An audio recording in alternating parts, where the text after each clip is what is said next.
Good morning friends. आज हम lesson 2 tsunami the tsunami इसको हम पढ़ने जा रहे हैं। इस सुनामी लेसन में आपके सामने फर्स्ट पेज पर भारत के एक हिस्से अंडमान और निकोबार द्वीप समूह में जो घटनाएं हुई थी उसके लिए मैप दिया गया है और इसके जो कहानियां हैं आप इस लेसन के अंदर पढ़ेंगे। जब हम इसके दूसरे पेज पर जाते हैं तो यहाँ पर इस पाठ में क्या बताया गया है उसका थोड़ा सा वर्णन किया गया है कि सुनामी क्या होती है। तो बताया गया है कि सुनामी एक बड़ी लहर होती है, एक ऐसी लहर जो कि समुद्र के नीचे जब भूकंप आता है उसकी वजह से पैदा होती है। और ऐसी ही घटना 26 दिसंबर 2004 को हुई थी, जो विश्व के कई हिस्सों में हुई थी, जिसमें से थाईलैंड, इसके बाद भारत के हिस्से अंडमान और निकोबार द्वीप समूह और तमिलनाडु जो किनारा है भारत के राज्य का, उस जगह पर इसने जो प्रभाव डाला, यहाँ पे उसकी घटनाओं का वर्णन किया गया है। आपको यहाँ पूछा गया है कि क्या जानवर जो होते हैं वह आने वाली घटनाओं के बारे में पहले से जान जाते हैं। तो इस प्रकार से आपके सामने क्वेश्चन किया गया है और हम इसको पार्ट में पढ़ेंगे।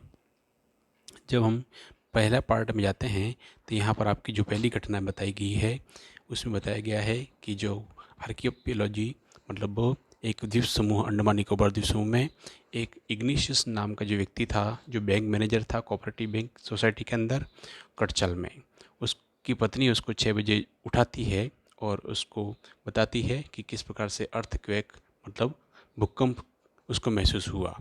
इग्निशियस उठता है और अपने सबसे पहले टेलीविज़न जो पड़ा हुआ था अपने टेबल के ऊपर उसको उठा करके नीचे रखता है और सारा परिवार भाग करके बाहर की तरफ आता है। जब भूकंप की घटना जो झटके थे वह कम हो गए, उन्होंने देखा कि बाहर समुद्र जो था वह ऊंची ऊंची लहरों के रूप में आगे की तरफ बढ़ रहा था। तब जो बच्चे थे उनके परिवार में, उन्होंने 2 बच्चों ने अपने नाना जी का हाथ पकड़ा और मामा का हाथ पकड़ा और वहाँ से दूसरी दिशा की तरफ भागने लगे। वह जो इग्निशियस था उसने उसकी जो पत्नी थी वह भी पानी के साथ बह गई और उसके साथ 2 बच्चे थे वह भी बहते हुए चले गए और कुछ बच्चे जो थे उनको इग्निशियस ने बचा लिया। इग्निशियस की घटना के बाद अगला पेज जो आपके सामने आता है उसमें संजीव नाम का एक पुलिस व्यक्ति है, वह कटचल के अंदर निकोबार ग्रुप के अंदर कार्य करता है। वह किसी प्रकार से अपने आप को बचाने में सक्षम होता है। उसकी पत्नी और उसके जो बच्चे थे वह उस लहरों के अंदर बह गए थे, लेकिन उन्होंने कभी भी उसकी आवाज़ को कभी सुना। उसकी पत्नी और बच्चे जो थे वो बह गए थे, लेकिन उसकी जो कुक था उस जो जॉन, उसकी पत्नी की आवाज़ को उसने सुना। उसने उसको बचाने के लिए जंप लगाया, लेकिन वह भी उसके पानी के साथ बह जाती है। अगले पैराग्राफ में बताया गया है कि एक 13 इयर्स ओल्ड मेघना मतलब 13 साल की बच्ची है मेघना, वह भी पानी के साथ बह जाती है अपने माता पिता से अलग होकर के, जो कि और 77 लोग और जो थे वो भी बह गए थे।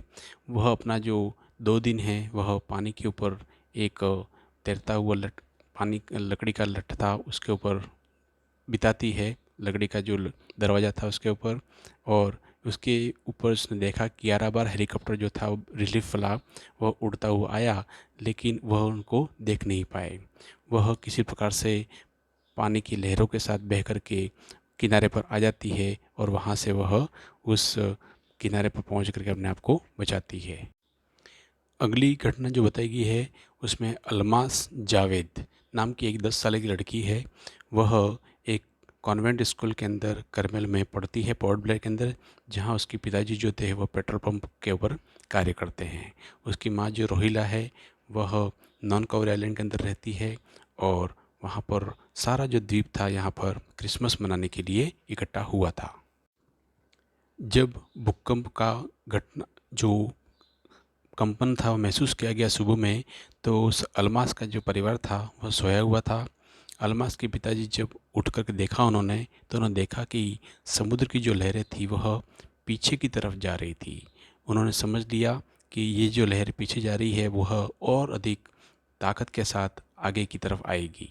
उन्होंने सब परिवार के सभी लोगों को उठाया और दौड़ करके एक सुरक्षित स्थान पर जाने के लिए बढ़े। जैसे ही ये सभी लोग दौड़ करके जा रहे थे, तब अलमास की दादी जो है वह किसी चीज़ से टकराने के कारण गिर जाती है। उसके दादाजी जो थे वह उसको बचाने के लिए जाते हैं, लेकिन एक बहुत बड़ी लहर आती है और वह उन सभी को बहा करके ले जाती है।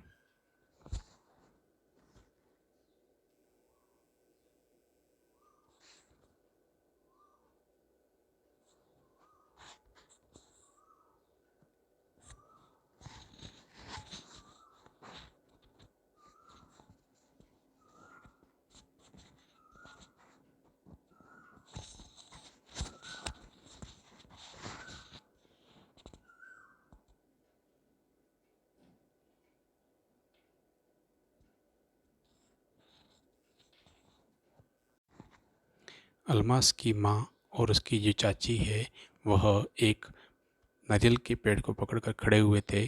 तभी एक झटका हवा का और ज़ोर से लहर आती है और वो उनको दोनों को बहा करके ले जाती है, पेड़ को उखाड़ करके, और दोनों पानी के साथ में बह जाते हैं।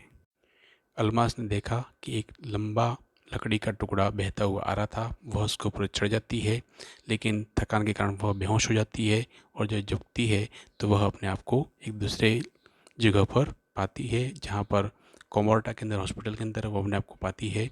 वहाँ पर उसको पोर्ट ब्लेयर वहाँ से लाया जाता है और इस छोटी सी घटना को वह फिर से याद करना नहीं चाहती है, इसलिए वह एक अपने आप को अलग ही रखती है ताकि कोई उसको इस बारे में पूछे नहीं।